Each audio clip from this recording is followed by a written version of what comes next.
We got married in 34 and we moved on my parents' farm. And 35, there came a tornado through in our place and just tore it all up. Oh my goodness. It was just purple and you could see it was coming along the ground. We just ran to the house and down in the basement. It was not the basement, it was a cellar on the part of the house. And we stood down in the cellar. There was a beautiful big cattle barn. It was just wonderful. You drive in the one side and drive on around to clean it, and there was hay in the middle of the cattle barn. It took that about a half a mile up into the air and then just made little pieces of wood with spikes in and scattered them all over several sections. And we had a big horse barn. It moved it off the foundation.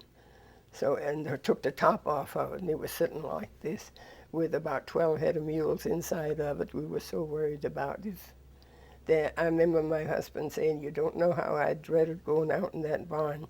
I could just see a mule with a 2x4 driven through him. But they stood there. They had walked along with the barn when it moved.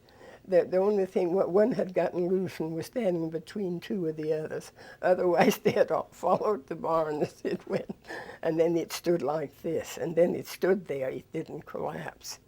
So the thing was to get the mules out of there. We were afraid it would collapse because if they took the roof off of it, there was a lot of hay up there. And it poured down rain, you know, and that got more and more heavy, that hay. So we had to see and get them all out of there. And we had a hog house that was made of cement blocks. And as the storm went by and took the rest of the farm, it blew the wall in, the cement block wall in, west wall in.